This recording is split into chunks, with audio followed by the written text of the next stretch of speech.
Hello everybody and welcome to another episode of Agent Aschenbrenner's YouTube video podcast. Today's topic is Wild West fiction. Now, I'm a big fan of any kind of fiction set in the Old West. I'm talking about like old Western movies, new movies that are set in the Western period, video games that are set in the West. Pretty much if there's cowboys and it's in the Old West, I'm going to have some fun with that. Alright.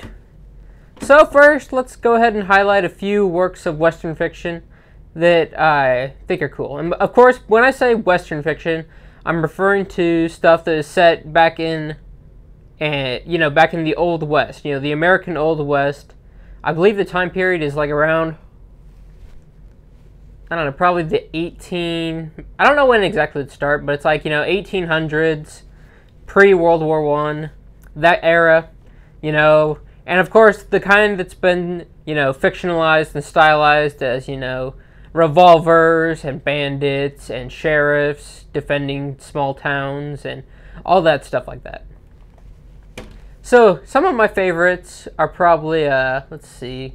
In my top 10 video games list, I have a game that is set in the Old West, and that game is Red Dead Redemption. I had so much fun with Red Dead Redemption. I mean, I was just having so much fun in the world. I mean, you're playing as John Marston, you're fighting criminals. You're going after your former, gang members. So you're going after Bill Williamson, and then eventually you go after Javier Escuela, and then, it's just the whole Old West adventure. You get the pistols, you get old guns from that period, you ride around on a horse. I guess this is a good point to take a break and talk about why Western fiction is so interesting to me. Alright, so I guess part of it comes from just that feeling of adventure. Think about it. You've got this place, the Old West. The law is few and far between. You'll see some sheriffs, some federal marshals, and, maybe some FBI agents. Or in the TV show Wild Wild West, you'll see a lot of Secret Service agents, because the main characters are Secret Service agents. But, but still, the authority is few and far between. So it's usually down to, one or two protagonists who are, going up against all of these criminals that are just running wild. You've got bandits, you've got bank robbers, you've got people that are trying to steal cattle. You got all that stuff. You've got rich people that are trying to push people around. You've got all this kind of stuff going on. There's mercenaries, gunslingers, tons of stuff. And just it just sets the stage for something really unique. Because, if you have, a work of fiction set in the modern day, and let's say there's some bank robbers. In modern day, you have half a police station worth of police officers working on that. You got people analyzing the evidence. You got people on the lookout. You got people patrolling. You've got, the people running down all the leads. But in the Old West, a lot of times it'll just boil down to one sheriff, him, his horse, and his firearm, going up against these bandits that are here to cause trouble in his town. Anyway, a lot of it is also just the general atmosphere. You've got, your saloons where you can get yourself a root beer or, an actual beer. Then you've got, your old school jails where it's just some cells in the sheriff's department, in the sheriff building. And, of course, you've got your, small hotels, maybe some casinos, and, it's just really interesting. I just think it's a really cool aesthetic. The way buildings were made back then were really cool. That's why I always get excited if a TV show does a Western themed episode. Just that one episode or a couple episodes have to do with the Old West. That's cool. Or let's say you have a TV show or a movie or a video game or something, and there's one character who's basically a cowboy but in modern times. That's just cool because the idea of the cowboy, you got a guy in a trench coat, cowboy hat, they always seem to wear those vests on there too. Maybe a pocket watch chain sticking out of the vest. And, some good cowboy boots. That's just cool. For example, remember in Batman the Brave and the Bold, there is this character who is a cowboy. His name is Jonah. And he's from the Old West, but he got time traveled forward. And he was using high-tech futuristic weaponry. But he was still doing it with all the style of the Old West, it was a laser gun, but it was still in the form of a revolver. And, he's still, I think he might have had an energy lasso that he used as well. I'm not sure on that, don't quote me there. but it's just cool. It's like you could take a cowboy and put him in any situation, and it's just interesting. Or there was another TV show, Justice League Heroes, where the same character, just a different version of him, he was like frozen in a canyon, and then they woke him up like in the future or the present day for the Justice League. And Jonah wakes up on this alien spaceship, and this other guy is trying to explain to him what's going on. Then Jonah just walks over to this like rack of laser guns, picks one up, he's like, yeah, I know what this is. And he doesn't even like question the whole like he's in outer space and they're fighting aliens and stuff. No, he just goes to work, and it was just so cool. Again, it's like, it's just part of it is like, you know, the characters. I love the characters of the lawmen, the sheriffs, the, you know, the protagonists. You know, they're always quick on the draw. They've got, you know, their moral code. They're going in, they're going to try to protect the town from, like, you know, thieves or bandits or people stealing cattle, stuff like that.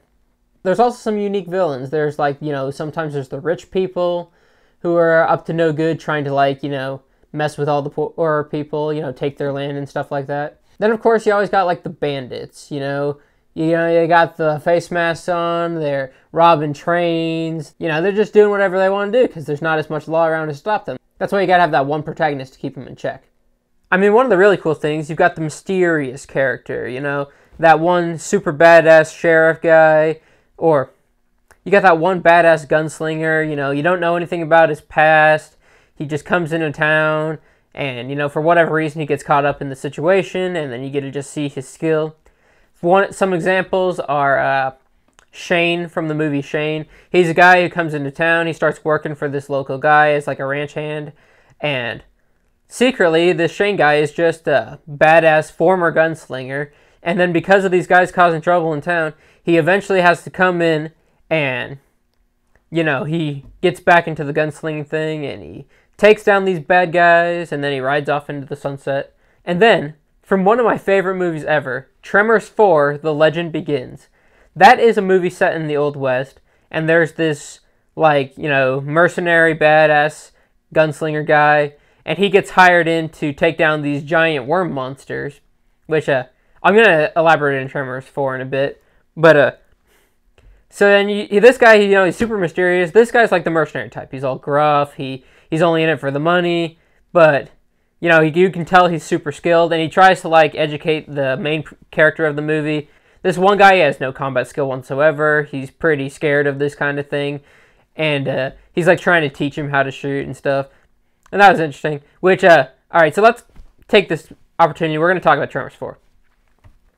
So Tremors is a movie series where there are these giant worm monsters called graboids that burrow under the ground, and then there's a total of 6 movies in this franchise. I've seen them all, and they're working on a 7th one, so I'm looking forward to that. But, so all of them, except for one, take place in, like, desert areas, and most of them, or, like, the first movie and the third movie and parts of the other ones, take place in this place called Perfection Valley, which is in Nevada, I believe. So, Tremors 4, The Legend Begins, takes place in Rejection Valley, which is the town before, it's the same town just before they renamed it. And it's set in the Old West time period, and it's about the first encounter with the graboids. So Tremors 4 has the ancestor of the main character of the Tremors franchise. So the main character of the franchise is Burt Gummer. He's really skilled with firearms. He becomes known as like a monster hunter, a graboid hunter. And so it's Burt's ancestor comes into town. He's like very different than his descendant. And it's set in the Old West. And I'm just like, we're getting a monster movie set in the Old West. Let's go. Like, that's what I'm saying. You could take different kind of plots. It doesn't just have to be the sheriff versus gunslinging bandits plot. Like, it was so cool seeing like these Old West protagonists just teaming up together to fight off these giant worm monsters. And it was so cool. That's what I'm saying. And I know there's other TV shows that have like a variety, like more variation on it. Like, but it's like I say, you could take other genres and put it in the Old West because it's just such a fun time period to explore. Alrighty. So how can we wrap up this podcast in style? Let's summarize a few cool works of Western fiction. Like I said, Tremors 4, The Legend Begins. That is a really good one. Shane is a very entertaining one. Let's see. Good, the Bad, and the Ugly. While it's not a perfect movie, it's still pretty entertaining when it gets to like the good stuff. Red Dead Redemption is definitely my favorite Western video game. I've seen a few episodes of Wild Wild West, and it'd be cool to go see the rest of that show. And here's a fun thing. They had a few episodes of that show where they actually dealt with like time travel and like advanced science and stuff like that. And what I mean by that, there's one episode where this guy develops this like chemical that lets him move basically as fast as the Flash can move. So that was interesting. So yeah, that's what I'm saying. You can take like sci-fi stuff like that and put it into the Western. It's really cool. I'm sure Wild Wild West has a lot of episodes with just like, you know, your standard Western plots, taking down bad guys and stuff like that. But anyway, so that's another one to shout out. Old Western fiction, I'm a huge fan of it. And there's so many more that I haven't seen yet that I would like to, or, you know, not just seen, but like read and for video games played. Like, I know the Call of Juarez games are on my list. Haven't tried them yet, but my uncle lent me the original trilogy, so I'm going to definitely give that a try. So yeah, Western fiction, I really like it. In fact, my fondness for Western fiction is why I bought this hat. And, you know, I actually wear this hat every once in a while, like in public. I really like this hat. It's just a cool hat. And, you know, I think it reminds me of cowboys and stuff. I know it's not exactly like, you know, the full-on 10-gallon hat, you know, like the super nice one you could wear to a funeral or something. But I think it's a nice Western hat. And I was playing Red Dead Redemption 2, and I found someone wearing a hat, like, really similar to this. So I'm saying this is a good old Western cowboy hat. I know I kind of just went on a bunch of tangents in this video. I didn't write down any talking points like I sometimes do for these podcasts. Instead, for this one, I just decided to sit down, talk about Western fiction, you know, because it's just fun to talk about stuff like this. So yeah, thanks for checking out this episode of Ancient Aschenbrenner's YouTube video podcast on Wild West fiction. Have a great day. If you feel like it, like and subscribe, and I will see you in the next video.